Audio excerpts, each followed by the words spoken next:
What's new in Commission District 5? Find out next on Inside St. Lucie.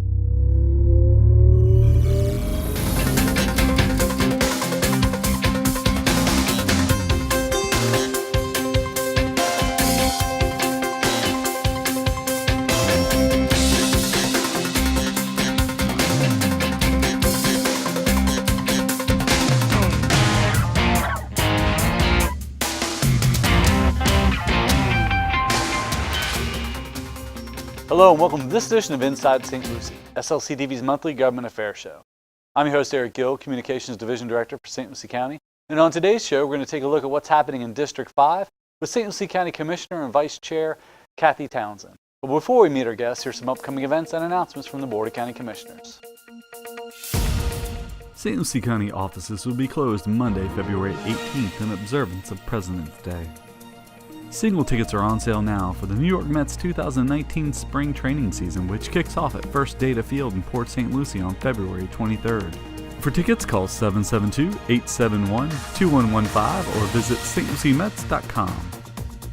The 54th Annual St. Lucie County Fair runs February 22nd through March 3rd at the St. Lucie County Fairgrounds, located at 15601 West Midway Road in Fort Pierce. Daily activities include live music, carnival rides, livestock exhibits, tasty treats, and more. For tickets or a complete schedule, visit their website at stluciecountyfair.org. Need help filling out your federal income taxes? Volunteers are stationed at several VITA locations throughout St. Lucie County through April.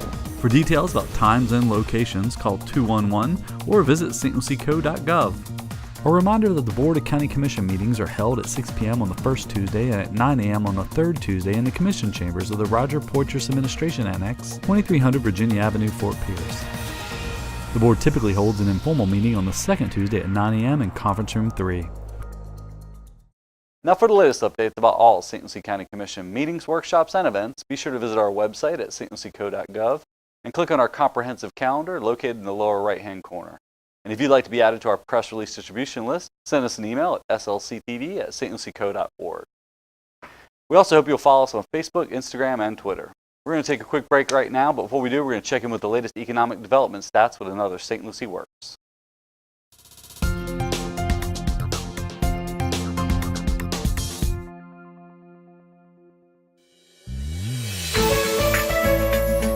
The bed tax revenue in St. Lucie County decreased in November by 0.5% compared to the previous year.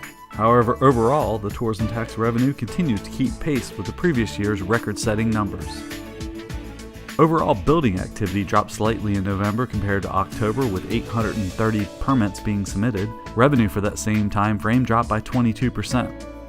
According to the Florida Realtors Association, St. Lucie County's average median home sale price in November was nearly $220,000, up 1.5% from last year, while condo sales dropped in value by 10%, with the median price at $157,000. St. Lucie County's unemployment rate remained steady in November at 3.7%, the same as October. The average unemployment rate throughout the state in November was 3%. There were 6,800 more jobs on the Treasure Coast compared to last year, with the largest gains in retail with 1,600, education and health services with 1,200, and construction with 1,100 jobs. If you work for a local business looking for skilled or trained labor, be sure to contact the staff at CareerSource, as they can assist your company with its recruitment and training needs. And if you're an individual looking for a job, they can help you as well. Visit the CareerSource online at careersourcerc.com or call 1-855-4U2-HIRE. Tradition Medical Center officially became Cleveland Clinic Tradition Hospital during a press conference by Cleveland Clinic to announce the acquisition of the hospital and unveil the new logos for 4 area hospitals. Dr. Wael Barsoom, CEO and President of Cleveland Clinic Florida, explained how the $500 million acquisition that included Tradition Medical Center will benefit local residents. What I think patients will experience is maybe an improvement in the ability to move through the process more quickly, more efficiently. That when somebody has a very highly complex problem, easier access to tertiary, quaternary care. That type of thing.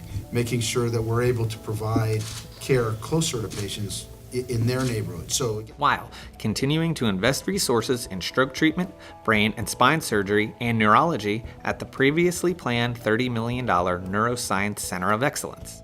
I believe here at Tradition, there's going to be more of a focus on neurological care. Cleveland Clinic is regarded highly in technological management systems, but Dr. Tom Mahalovic, President and Chief Executive Officer of Cleveland Clinic, explained how trust would be the focus with the new patient base in St. Lucie County. What I just want to assure you that the trust that you're placing in us is something that we're going to continue to work very, very hard on justifying and earning. We understand that this is a huge obligation for us, but we stand by it and we look forward to working with you together, because ultimately for us, in order to improve the health of our community, we all have to work together. So thank you very much again. Few immediate changes are expected to take place in the first year. Cleveland Clinic officials maintain that the focus in the near future will be care of the patients. I think really the key, though, is across the board, our focus is going to be to strengthen all of the service lines that presently exist. Cleveland Clinic is very proud of the fact that our focus is always on making healthcare better and better serving our communities.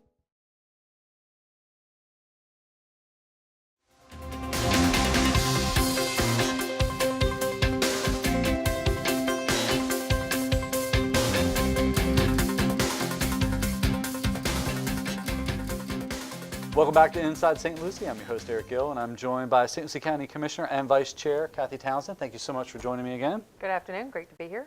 So when we started talking about topics and ideas for your show this month, you put it out there on social media and asked the folks, what do you want to know? I did. And one of the first things you got was there was a question about what's going on with the North Beach Bridge, which is kind of a tough one because it's not really our project per se. That's true. It's DOT. And, you know, there's a lot of rumors that get spread between that and the Taylor Creek Bridge and everything. Yeah. And so, yes, that was a question that came up, and then other people stopped me in the grocery store because there's an interest in it, especially because of all the construction that happens every year, come many season. As you probably know, you're a diver. Yeah. They always do work on the North Bridge. Yeah. And so it kind of hurts the divers that want to go over, and it kind of hurts the few businesses that are over there. So they were inquiring if it was going to take effect for 2019 again. And I can't answer that, obviously. Yeah. So what I did find out, though, is in having contact with engineering, which you probably know a lot of this is, that it's in design and it's going out to bid in the fall of 2021. And then once the bids come back in, it should start in the spring of 2022. So it keeps getting backed up because remember it was going to be 2019, 2020. Yeah. And so as we know, government doesn't work real fast. Sure, and the state's even slower than we slower than we are. And so for those of you that have asked that question about North Bridge, it will be 2022, hopefully, if all the stars line up and everything goes in the way that they plan for it to take effect, spring of 2022, the bridge will be started. Sure. There's also some controversy over there, too, with the opening. You know, a lot of the residents over there want it to be on the hour and a half hour, and it's opening 3 times an hour right now. Yeah.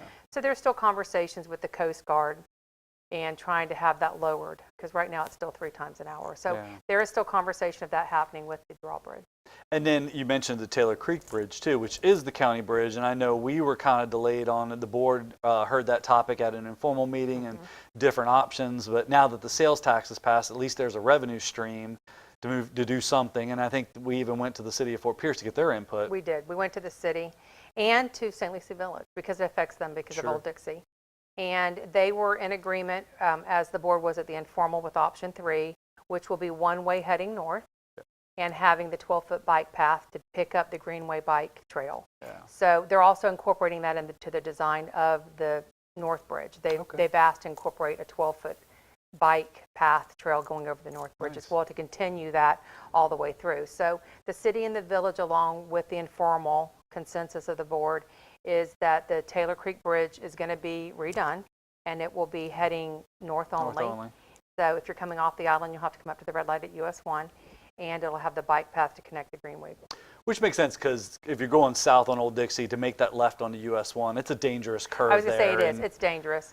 And it makes sense. If you're heading north and you're on US 1, you can veer to the right and go that way. It's a very safe thing to do. But coming off of that, I don't know how there weren't more accidents, actually, because it's a blind spot, and it's like a triangle coming in there and everything, so it's really safe. It's a safer Yeah, and I know there was talk and hopes of, raising that bridge too to get more, but I don't know if that's in the plans or not because that's a lot more cost. And then you got the, I want to say all aboard, but it's now Virgin Trains aspect of that bridge too. So it doesn't make sense for us to lift the bridge and if the train tracks are still low. The railroad controls a lot of things. Yeah. And so, because, there was talk, I had suggested it, and actually the city of Fort Pierce came in when they went to have conversation with them about omitting that altogether to open that up to have more waterfront property back in there behind Publix. Yeah.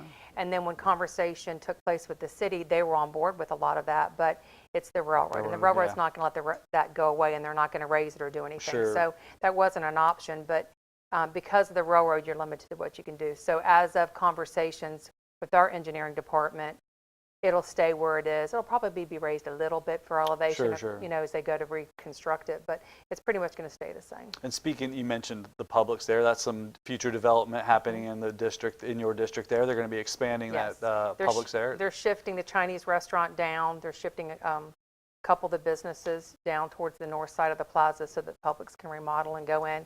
There'll be a full-service Publix with a pharmacy and everything in there. So. Well, speaking of Taylor Creek and that area, another question that you got on Facebook was what's going on with the port projects? Okay, so the port, we're in a really good situation. I actually met with some representatives from Director today. They were in the office. They're up here meeting with the commissioners. Things are moving really well with them.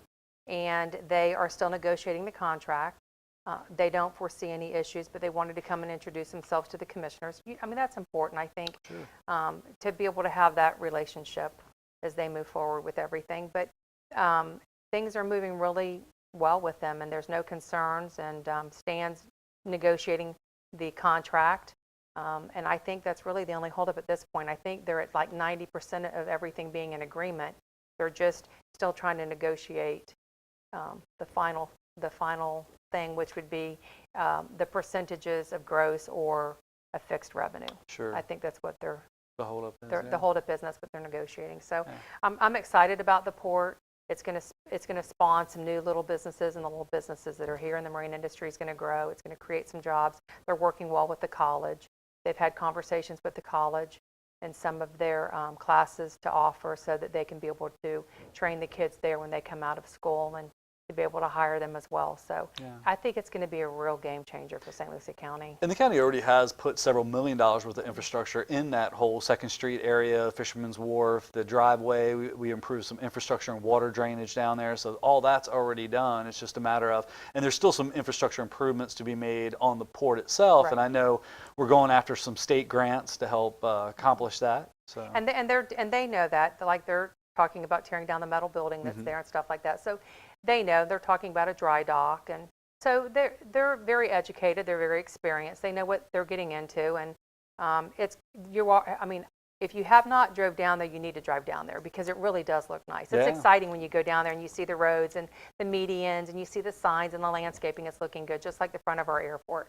Our airport's finally getting cleaned up, and the entryway's at 85% completion. And so I think between the port and the airport, over the next 4 to 6 years, St. Lucie County is going to lead in the state, I feel. And you said, the director was the lead agent to get the contract, but Fort Pierce Yachts, who was the other competitor in that process, still bought some port, and they're moving forward. There's a several 100-foot yacht that came in in this weekend. I saw it. I was on the inlet There's on my bike. actually two. There's 2 yachts there right now, So I think one they're working on, and another one is just in there in storage for right now because I believe that boat's for sale. But so Fort Pierce Yachts is already having some excitement and activity going on their property. Yeah.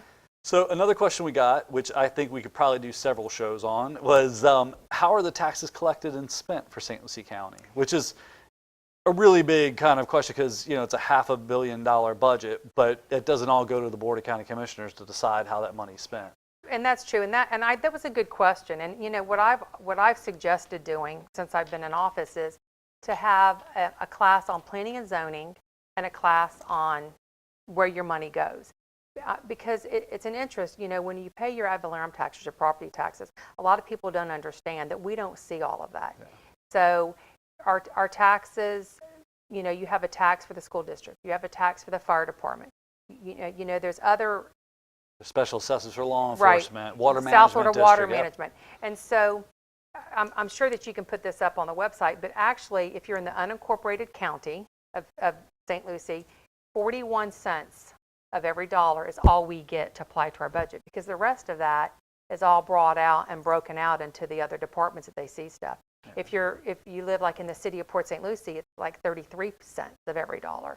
And so when you pay taxes and your taxes are, $3,000, $4,000, $5,000 a year, that sounds like a lot of money. But when you break it down and you see that only 40 something cents of that dollar goes to the county, it's enlightening to a lot of people. And so just like the sheriff has his budget and everything as well. So I would like to someday see, maybe even you do a show and bring in some, like Jennifer from budget, and have the different departments speak about their budget and the breakdown and the makeup of what it is, because it's an interest of the public, I think.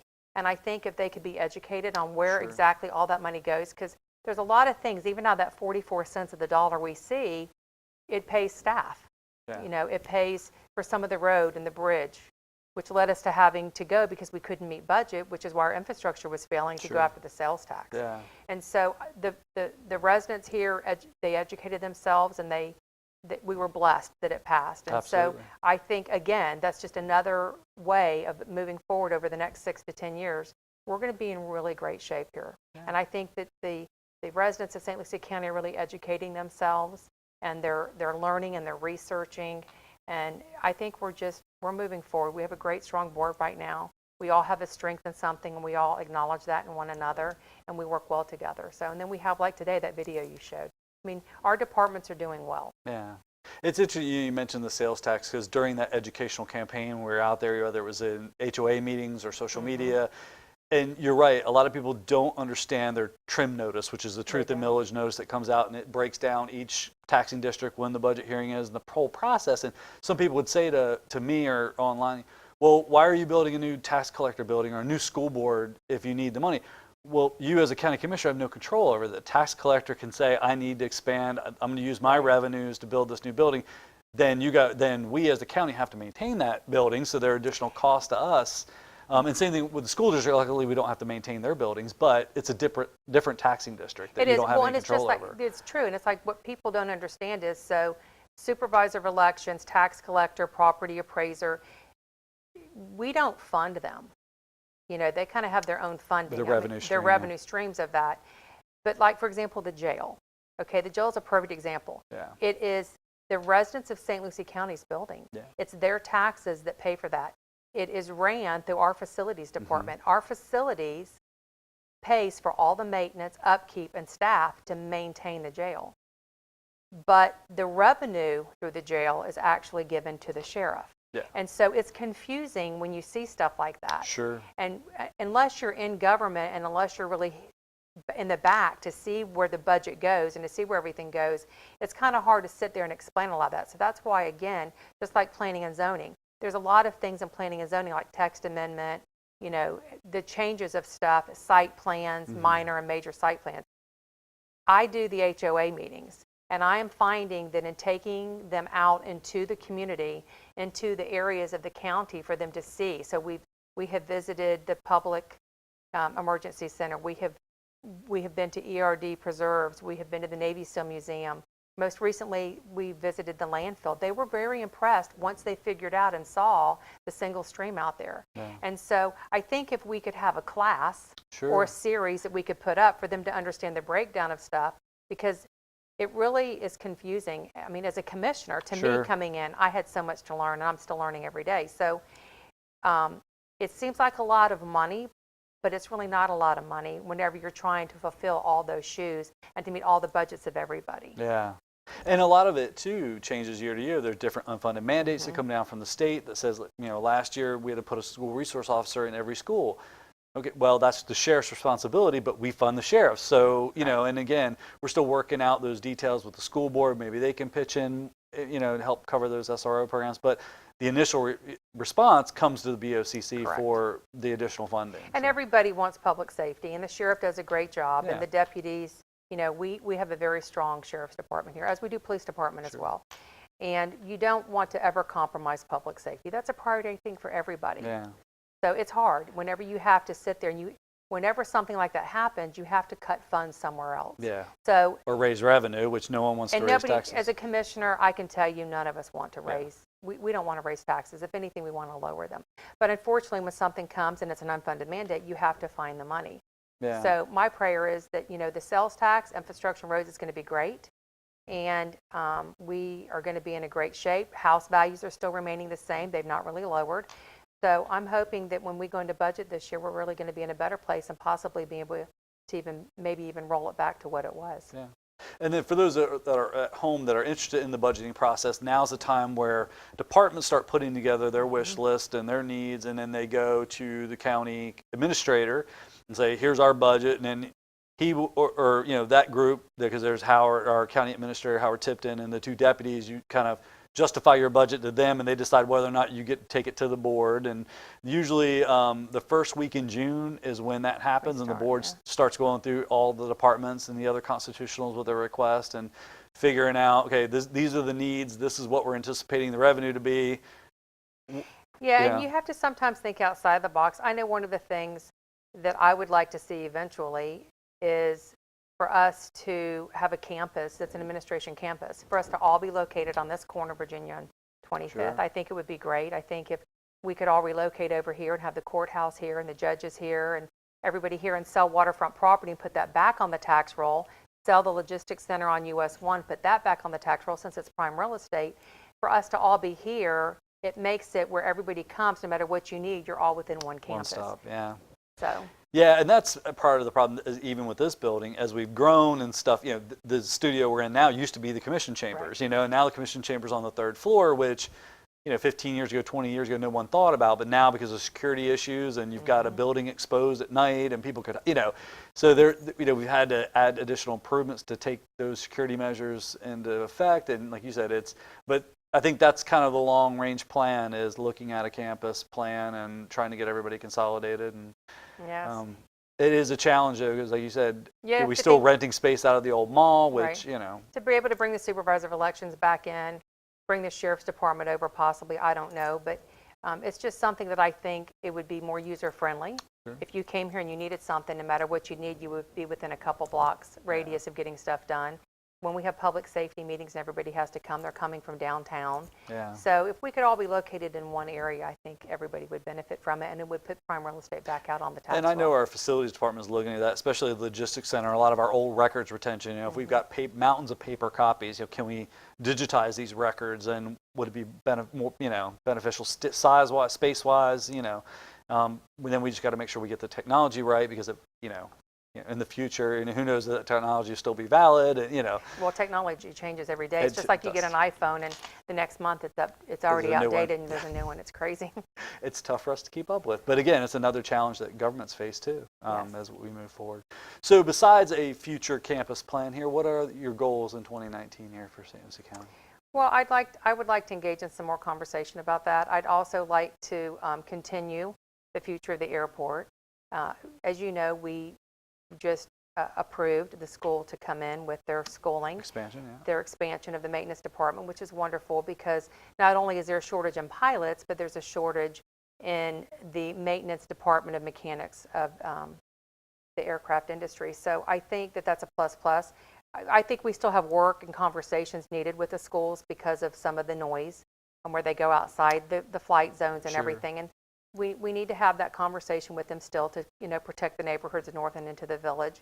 But I think that we can get there, especially moving forward with them having a college. It opens up that door to be able to have stronger conversations with them.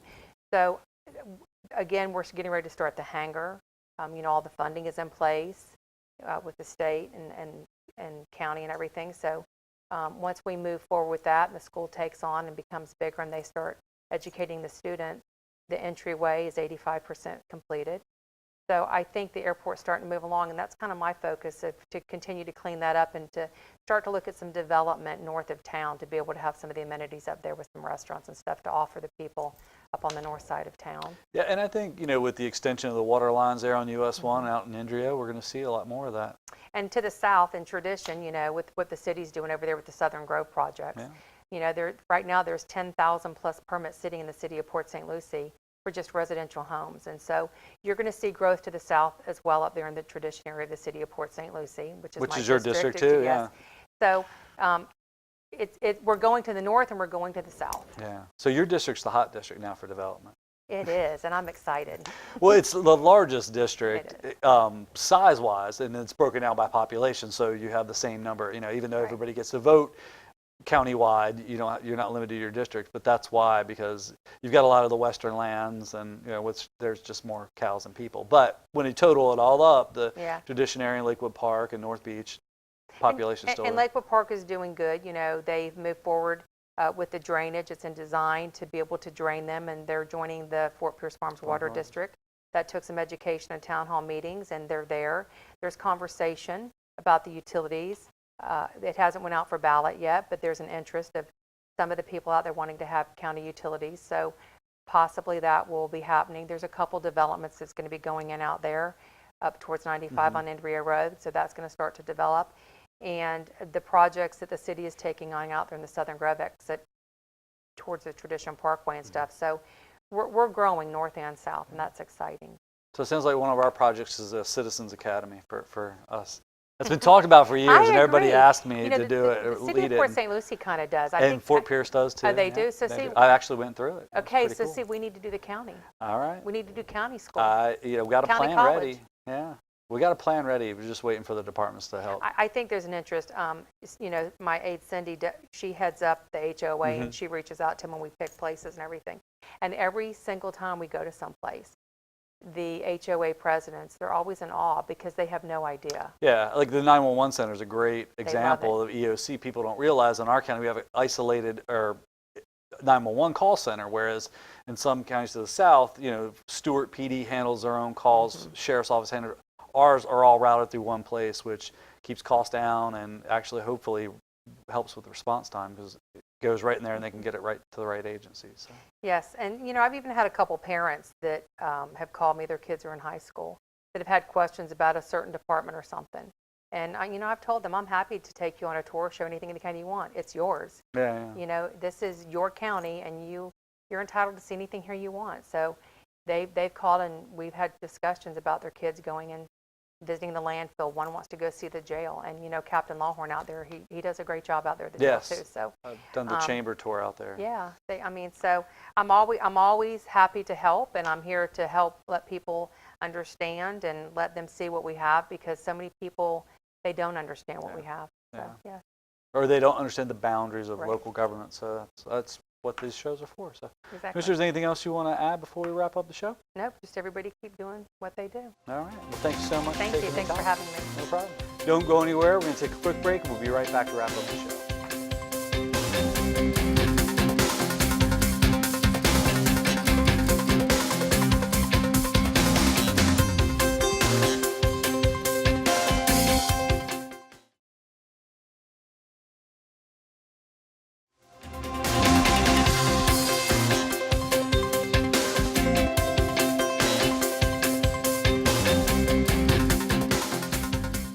We hope you've enjoyed this edition of Inside St. Lucie, and we hope you'll tune in again next month. If you have topics or subjects you'd like to see covered here on our program relating to St. Lucie County government, send us an email at slctv@stlucieco.org or give us a call at 772-462-1791. And if you'd like to see previously aired episodes of this or other SLC TV programs, visit our YouTube channel at youtube.com/stluciegov. I'm your host, Eric Gill. For myself and the staff, thanks for watching.